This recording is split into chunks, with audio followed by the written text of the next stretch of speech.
Hey everyone, quick market review to assess the bloody mess that we found ourselves in this week. Yeah, it's been kind of painful after the bullish setup we saw on Friday after Jackson Hole and the Powell pivot and all of that, Tradfi bullish news, rate cuts incoming, time to be accommodative, monetary policy flipping, all that business is not really manifesting in our side of the market. So yeah, let's take a look and see where we're at. We've had a massive dump on the dollar, which should, in theory, almost always has been 100% correlation of being bullish with Bitcoin and most of the rest of the crypto markets. It's not really been the case for this dump. If we look at, we had a big low on Bitcoin on the 5th of July.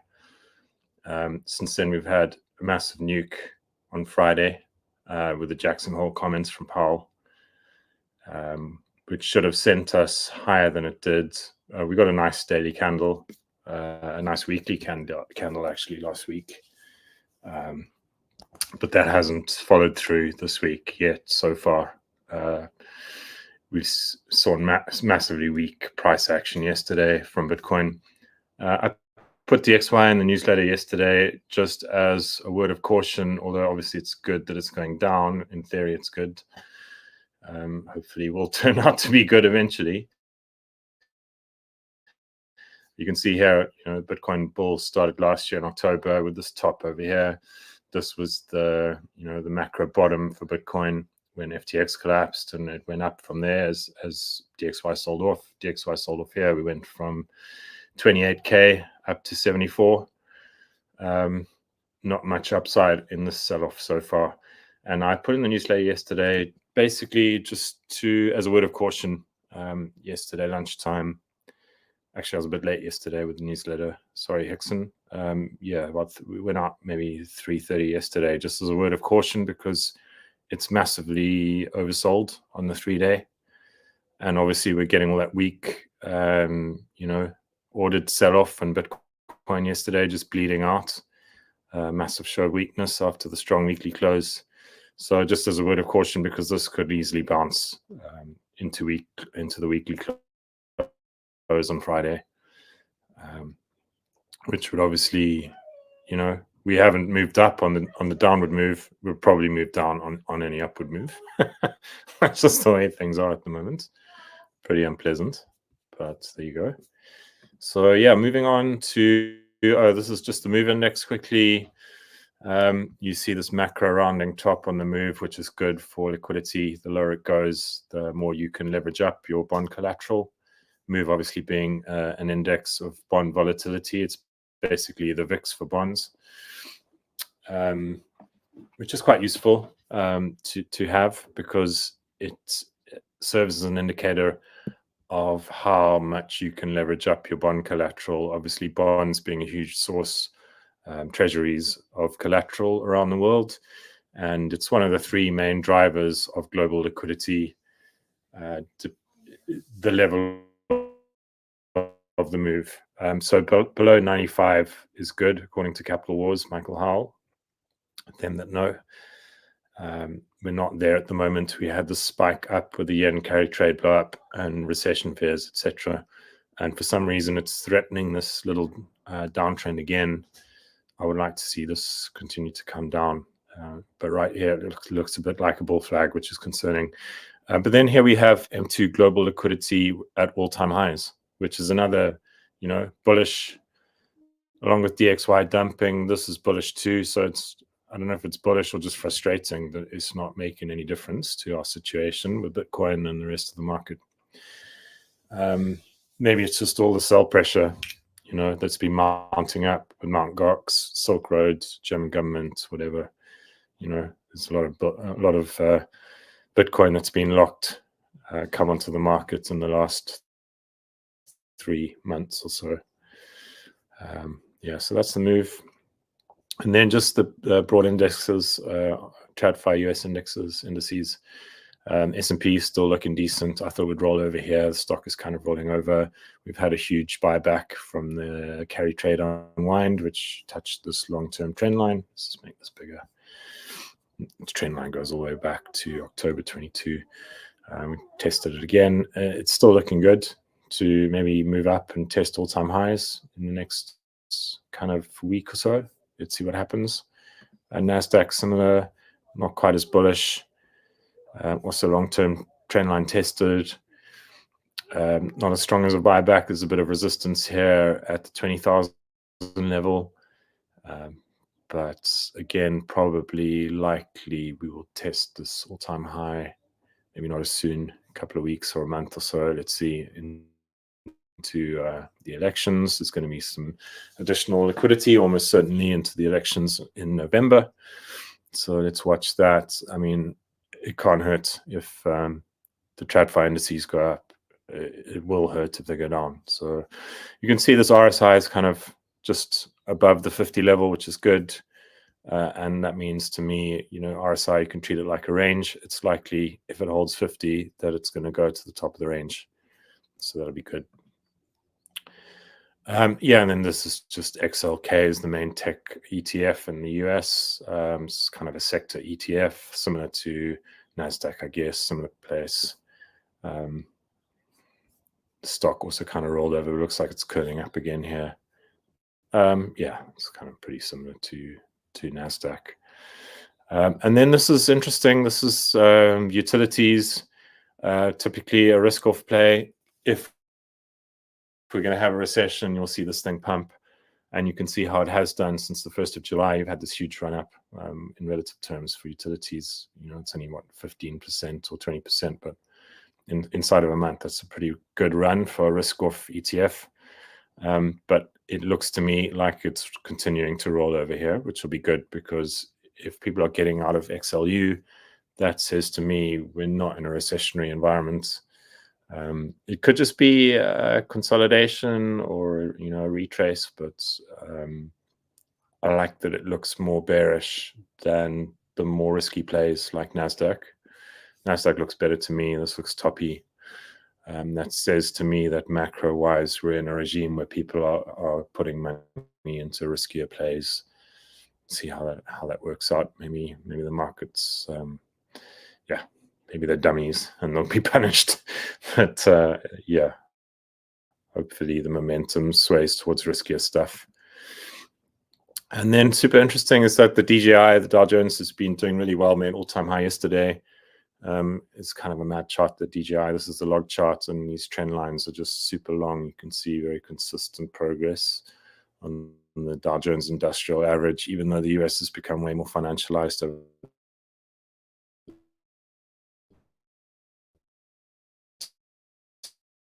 time. There's this very consistent uptrend that dates all the way back. It's interesting, I guess. But looks like it's breaking out from this to do well in environments of moderate growth, where you are recovering from a recession, where you have moderate inflation. So that's kind of, to me, interesting and maybe bullish, indicative of where the US economy is. If we're starting a growth period, although it has tended to top at this sort of level, you can see maybe we break north of this level. If I draw this trend line on, you'll see what I mean.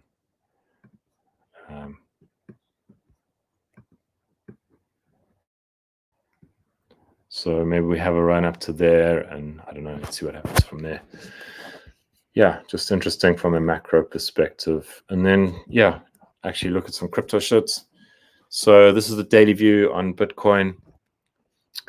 I posted this morning in the Saloon, which is the meal deal, my meal deal channel, which I've been trying to use more of lately, because I know the other guys are focusing on those.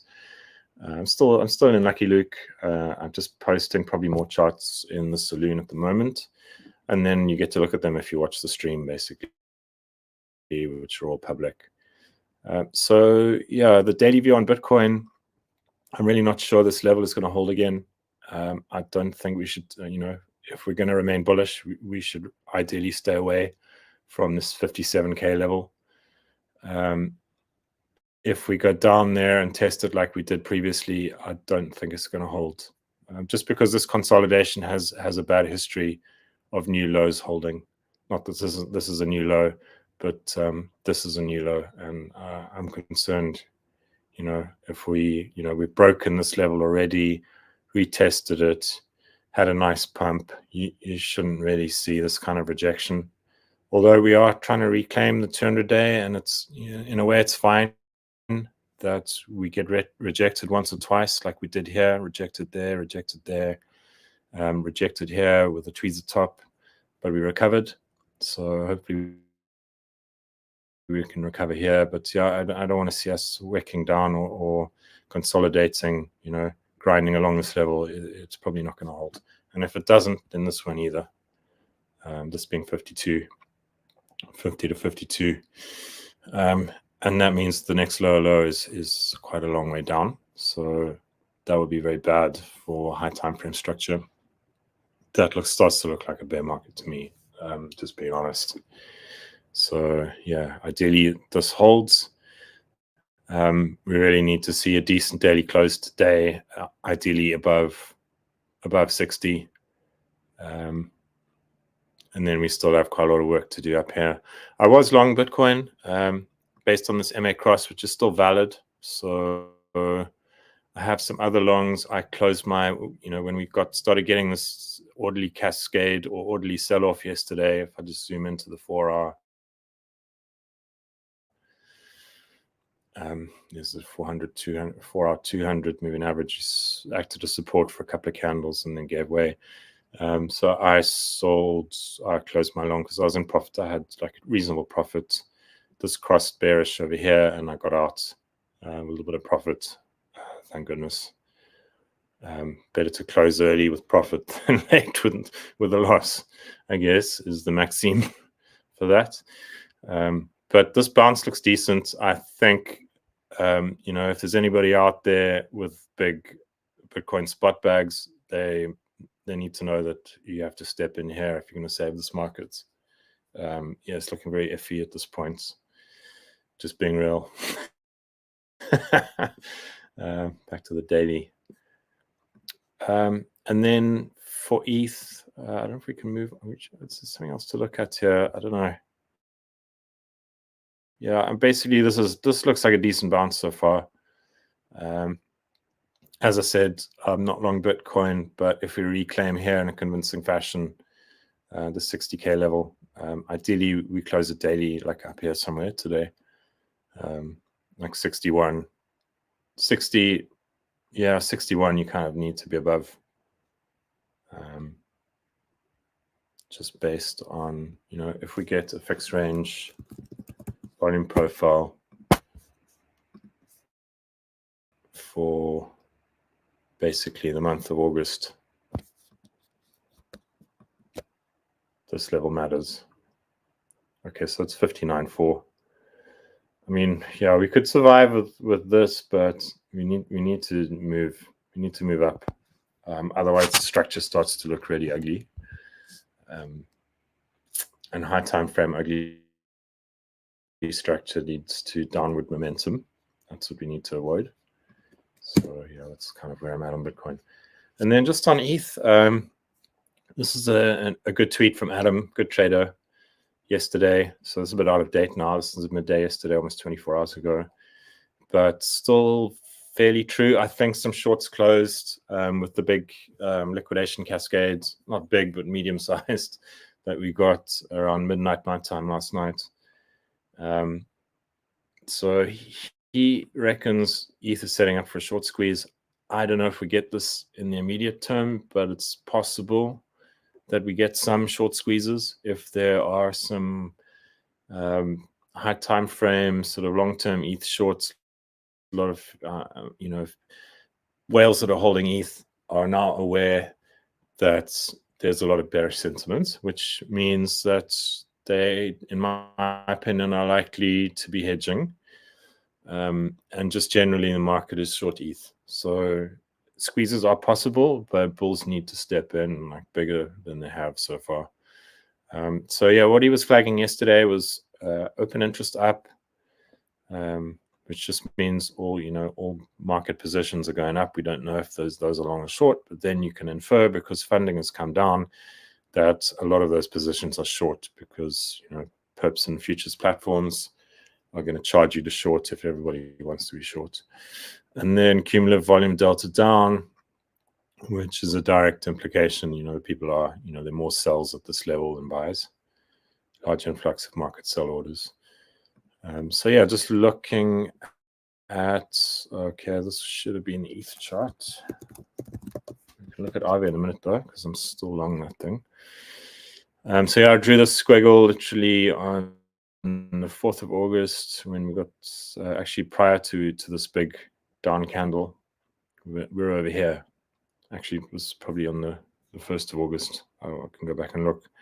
But the next night we got this big sell-off, which front ran this whole thing. But yeah, this was just a fractal based on this head and shoulders over here, head and shoulders over here, smaller one, which followed into this big downward cascade. Let's just clean this up a bit.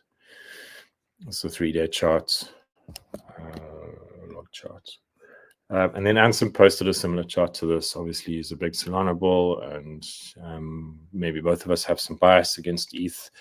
But I think I've been largely right on ETH, bearish since October, then bullish when we got this Livermore cylinder setup. This played out in an immaculate fashion. You can go back and check the posts in Discord. But yeah, I've been bearish on ETH relative to Bitcoin and Solana. Then bullish, then bearish again, and pretty bearish at the moment. So maybe we get a squeeze. I don't know. It depends on Bitcoin, I guess, and general market sentiment needs to improve. Bulls need to step in. There is probably a lot of short interest, a lot of ETH short interest here. But in order for it to get squeezed, you need some long interest to step in. So, and then let's look at, so ETH funding's kind of flipped negative. We've got a few red days, hardly any red days. This was the ETF anticipation, and then massive green funding.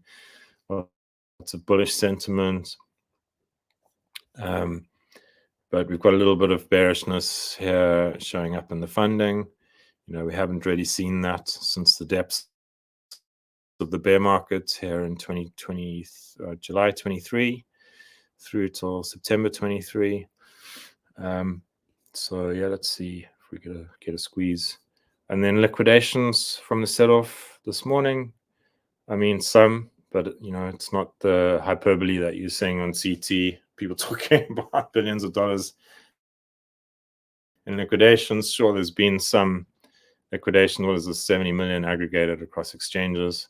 But it's barely even more than this little dump over here. So it's not a big fucking deal if you ask me. This was a big deal, 210 million. So there is potential for a sweep here for a lower dump. Yeah, although Bitcoin's looking decent so far. And then this is good. This is interesting. Long short accounts was massively skewed to the upside again. This just keeps happening. I don't know why people think the ETH ETF means that, just a matter of time before up only. But, as long as we have this level of skewed longs to shorts, I think you're going to have this pendulum swing to the other direction. So that's good, coming down 2.54 is still pretty high, in my opinion. If you look at the 1 day, you can see when we pumped over here, we went all the way down to 1.4, 1.3. When we pumped over here, all the way down to 1.2. So those are levels you need to see if you want to be bullish on, a run back to all-time highs to 4K area and beyond. And then this is just looking at open interest. Not a whole lot to infer from this, although it has come down a lot since the ETF anticipation pump. You've seen open interest trend down with price. So the open interest went up a lot yesterday in very short-term relative terms. It's still pretty low. Yeah, we have some short interest. I think that was what was driving. If we look on the short time frame, 1 hour, you can see how it pumped here. I think this is all short interest. Some of that is closed, but there's still a lot in there on the hourly. Yeah, so that's ETH. Popcat, quick look at the bullish memes. This looks pretty good, actually. Retested this level over here. So this was kind of the old range. If I zoom out, you can see how cleanly this point of control lines up with the mid-range, bottom, mid-range, top for a long time, from May, fake out through till just about a week ago or less. Pumped through there, touched this level. This is kind of a new range over here. Bottom heading towards the middle again. I think Popcat looks pretty good relative to other memes and big cap memes. Yeah, so I think it still has some upside in its nice W bottom over here. I think mid-range and top of the range probably next. And if we get up there, it's quite a nice structure to go higher. So kind of bullish on Popcat. I'm going to caveat every bullish statement with, as long as we're not in a new bear market, because things look pretty ugly on Bitcoin. But yeah, that looks good. Yeah, this is just my kerosene wallet. So I bought down here at like 75-ish, and then sold the top yesterday. Basically took my initial out, and then when it looked bearish, I took some profit as well. But it's looking good here. So I'm still riding this with a free bag. Nice turnaround on the stochastic. If you haven't read Grant's explainer of what kerosene is, it's basically a decentralized, it's a protocol for a decentralized stablecoin, DYAD. Pretty interesting project on a technical level. Go check it out. It's on the website. It's worth a read. I had no idea what this thing was when I bought it, and it pumped like 3x. So, but yeah, it sounds interesting. So go have a look. And then just W Quill was looking pretty bullish with this sort of Adam and Eve W bottom structure. Closed, well, it didn't close, but it got above the VWAP and above this point of control, then rejected from there as the sell-off started yesterday and the day before. But still looks kind of decent. This uptrend is intact. Equilibrium, obviously, quite an interesting project again from a technical level. If we're going to get some fundamentals action after all the meme action going forward, and we don't get a bear market, then I think stuff like Equilibrium, stuff like kerosene, stuff like Tapioca, other quality DeFi protocols, they're all going to do well. So worth having a bag of this, although it will look better if we can get back above the VWAP and back above this point of control is what I'll be watching for. And then DMT, not looking great at all. Just charting this because I've had requests quite a few times. I looked at buying, but then it was around the time of this massive bear div, and I decided not to, which is the right choice. You can see RSI making massive lower high here with this price high. And it's basically RSI has been down only, just weakness ever since. And rejecting off this range bottom.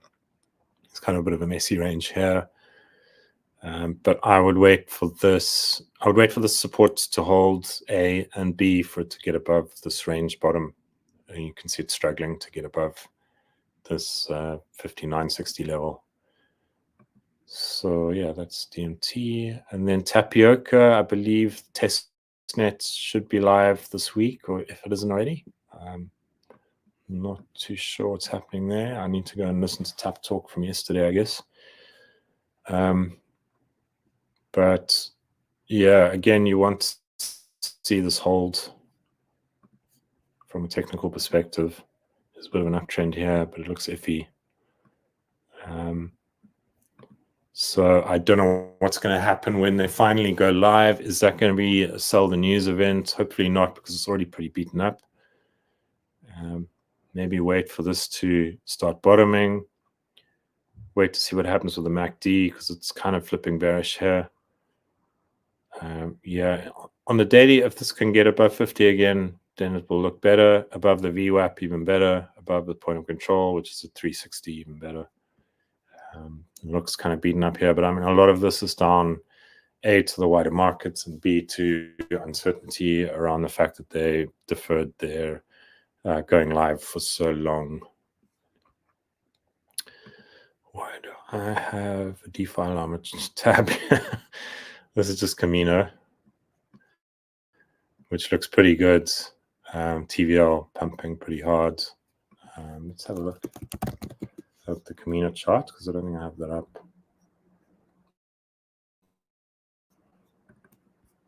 Just wait for that to load. I don't know why my Wi-Fi is so slow, probably because I'm streaming.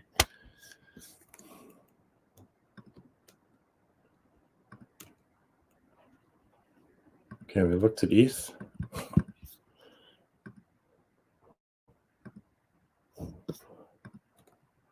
Okay, that doesn't want to let me look at Camino. Just waiting for the page to render. Let's just look at chart, because we put this in the newsletter the other day, and it was at that point it was above the VWAP. It was pre this big Bitcoin sell-off. Looked really bullish. It's come back down to the trend line. You want to see it close above here if you're holding a bag. Yesterday it didn't look too bad until very late at night, and then sold off with Bitcoin. I think a lot of people are in capital protection mode with this Bitcoin sell-off, just because the risk of high time frame bad market structure is quite high. So you're seeing these sympathy sell-offs in even in memes, which often are siloed away from any majors fuckery or bearish sort of structure. You'll often see that memes will just not all of them, but some memes will be insulated. This has not really been one of them. It was until late last night. Not looking too great. What have we got here? Oh yes, so Shadi. Yeah, I don't know. Shadi's basically worried about the market. I mean, she's kind of a mainstream sort of influencer on CT, trades equities as well as crypto, but she's often pretty accurate on a short-term basis. Not a bad big account to follow. And then Dentoshi. Oh yeah, so these are tweets I was flagging yesterday. Stuff to watch, and then she'd actually flagged some tickers in her previous tweets. Oh, no, that's not it.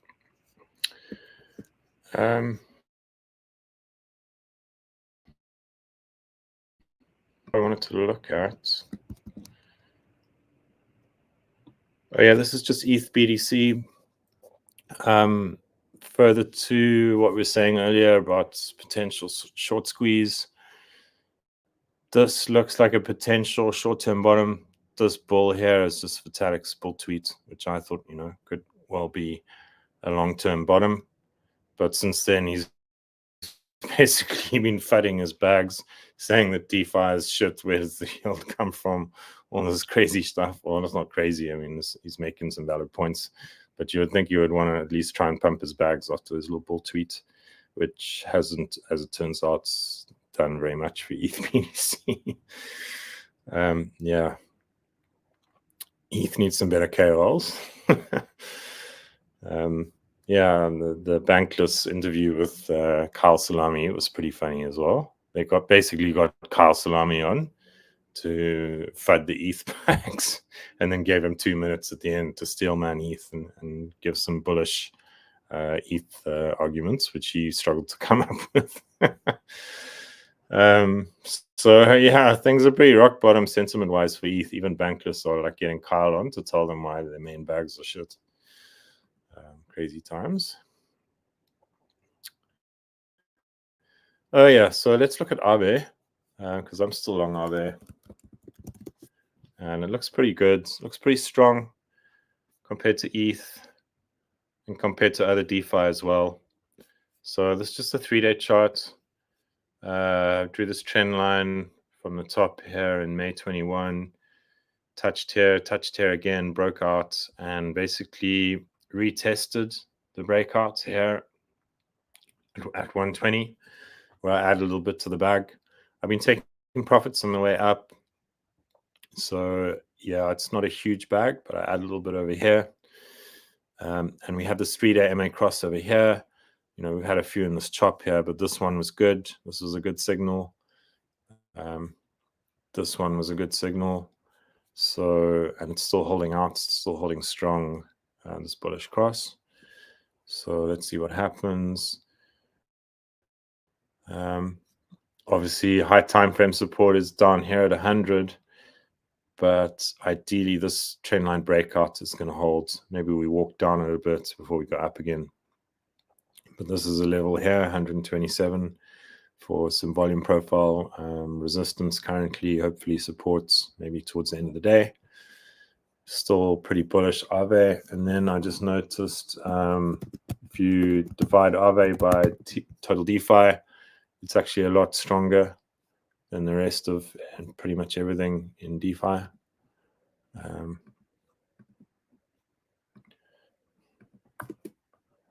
You can see how that affects the chart. Just get rid of this. So big bottom in June of this year, and then it's pumped pretty hard since then.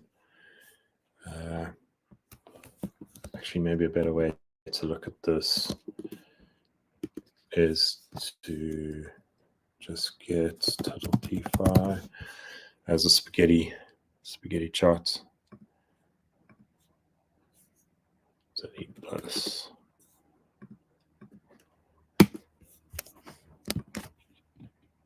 Regular. 90%, don't you? So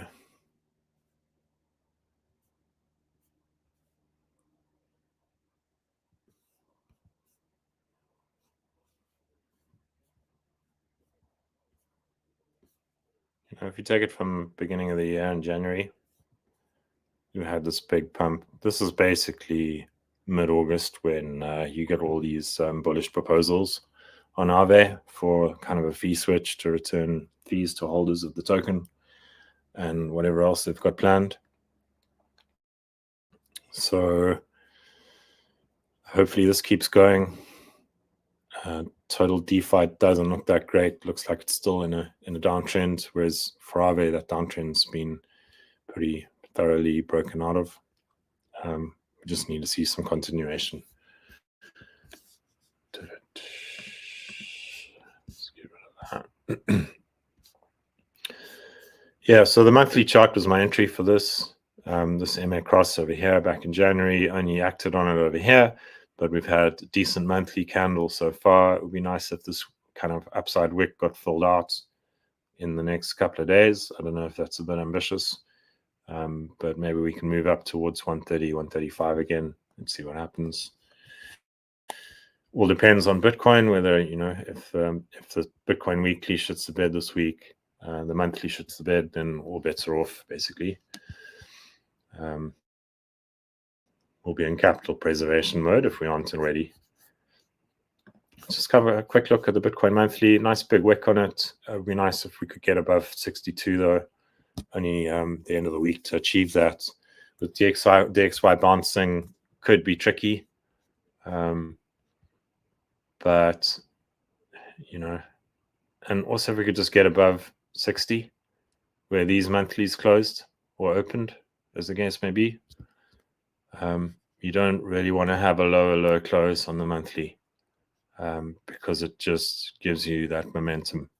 It gives you directional bias. So yeah, what's the 2-week look like? Because that has been an interesting close on Bitcoin. Yeah, it hasn't been great. The last 2-week closes, two-week closes. It was nice when it was sort of holding above this level. Let's see. Yeah, that's about all I've got for today. Thoughts on CRV? Okay, interesting. Yeah, I had some limit bids for CRV this morning, Jess. So let's have a look at CRV. So I have a small position open on CRV, actually, on Hyperliquid. DeFi, CRV. Zoom in a bit.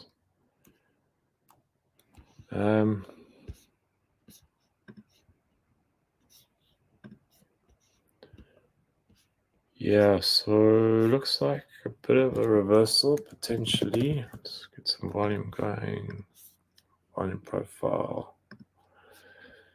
This is resistance here on a short time frame. Little MA cross here on the 1 hour, which gave you good shorts, good short entry there. And then continuation here, good long entry here. So possible that we head towards 32 again, which would be a nice little long. Zoom out to the 4 hour. So yeah, this trend line here, I think was a log trend line, if I'm not mistaken. Yeah. Just close this MA cross. Let's see.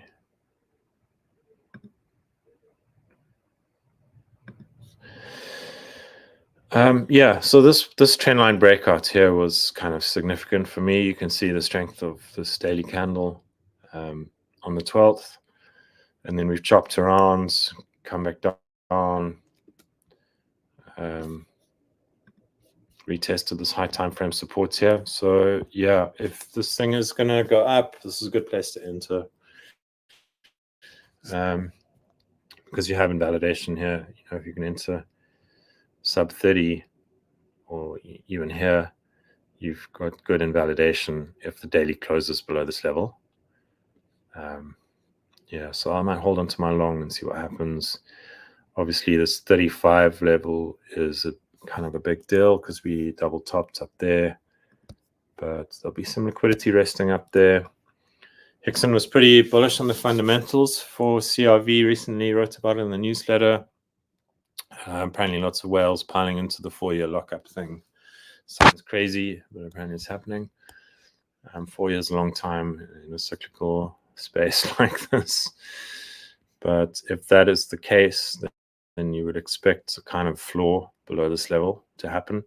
So yeah, this is a big level. This is basically the mansion that couldn't be paid for, liquidation level from the Russian founder.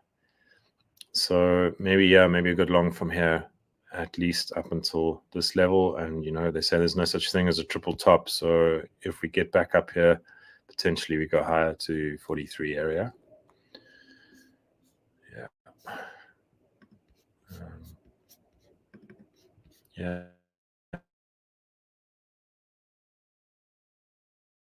I mean, a lot of that's not happening across the board.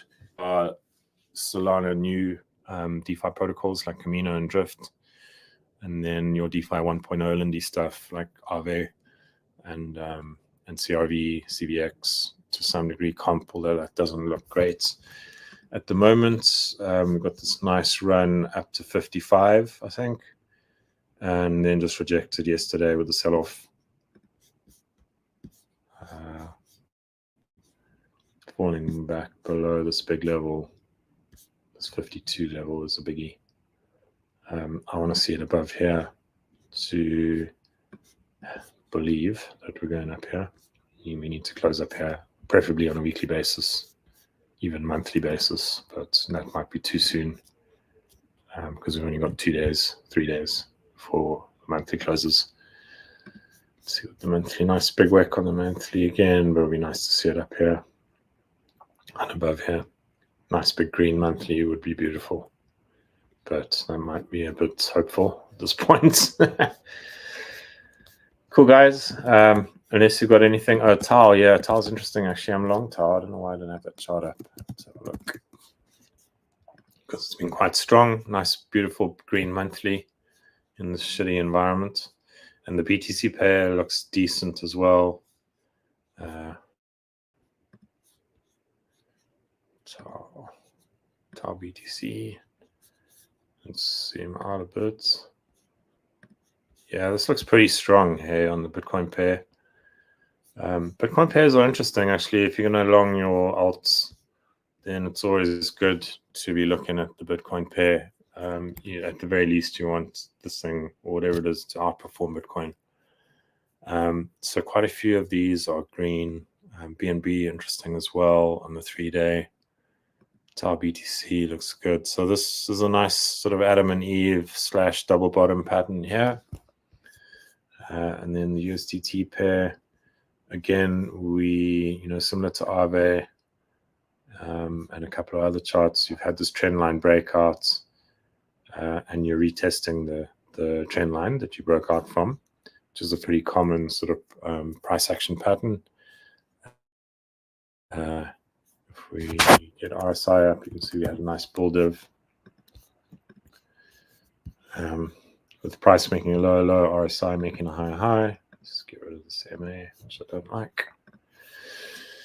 And we're above this high time frame point of control. It's like very similar structure to Aave, which is, has this red line at 100. Here on Tau, it's at 270. Bullish on Tau, I'm holding spot. This structure looks nice, the double bottom. Just obviously whether we, continue to improve on this bullish structure. It just depends on majors and Bitcoin, essentially. Let's look at the daily. It's kind of a bit of a wick developing here on the daily. It looked better earlier on today. Looks a little bit weak here. It's pretty oversold. So, maybe another wick down, deviation back inside the trend line. If that gets bought up, that'll be bullish. You can see I got this massive cascade here with the 5th of August sell-off. It's been pretty decent PA since, but rejecting from this level. But this is the high time frame support here, which is quite a lot lower down, but maybe worth DCA on, if the 4-hour comes under 30 and you want to accumulate long term, that might be a good place to do it, like it was over here, like it was over here. It's usually a good strategy when the 4-hour is oversold, and you're trying to accumulate a bottom, which is potentially what we have here. And it's usually a good place to buy. NVIDIA earnings today, yeah. So with the NVIDIA thing, I get Clark, Cantering Clark was talking about it. And NVIDIA is obviously a massive percentage of the NASDAQ. I don't know what percentage, but it's ridiculous. So if NVIDIA comes in below expectations, then you are going to get algos selling off. You're going to get a dump on the S&P, on more on the NASDAQ. Tech stuff will sell off. There will be some algo repercussions for Bitcoin as well. It's pretty inevitable. But then as a massive caveat to that, look at NVIDIA earnings. They're all green, except for this one, going all the way fucking back to like 2016. So, probably the consensus view is that they are going to beat. And consensus is often wrong, but look at the data. You've got like 40 earnings here, and they're all green except for one. So yeah, we tested the 50 level on the 3-day, on the weekly. Potentially, it does continue to consolidate here, whether they beat or not. It might not be up only if they come in line with, more or less in line with expectations. But the chart doesn't look bad to me. It looks pretty good. Huge buyback from this very obvious point of control level. Consolidating over here. I think it's much more likely to go back to all-time highs than it is to go back to the lows. It's possible we test on here again. Where is that? That's 15% roughly from where we are now. But you kind of printing a nice sort of potential inverted head and shoulders here. So here's a level here at 120. Yeah, a lot depends on the earnings. But as I say, the last 40 earnings, only one of them's been, red. So not a... I mean, it is a huge risk if they are red, but the likelihood that it's red seems kind of low. Might do something for our AI coins. Yeah, it's possible. It's just, the market's in such a weak place that we kind of need, more than anything, we need liquidity to go into Bitcoin, and for, the Michael Saylors and the Bitcoin bulls of the world to rescue this high time frame chart. Beautiful weekly close last week. We need to do some serious work on this one. Otherwise, things don't look good. This starts to look like a rounding top, big pump, and then just loss of momentum, which could very easily cascade down to here, to the low 40s, if this, this weekly doesn't look better. Monthly looks okay, but, this could still cascade into more sell-off if we don't close higher. Yeah, so yeah, that's what I've got for today. I might do another short stream later tonight. Otherwise, I'll catch you all tomorrow. Thanks, guys.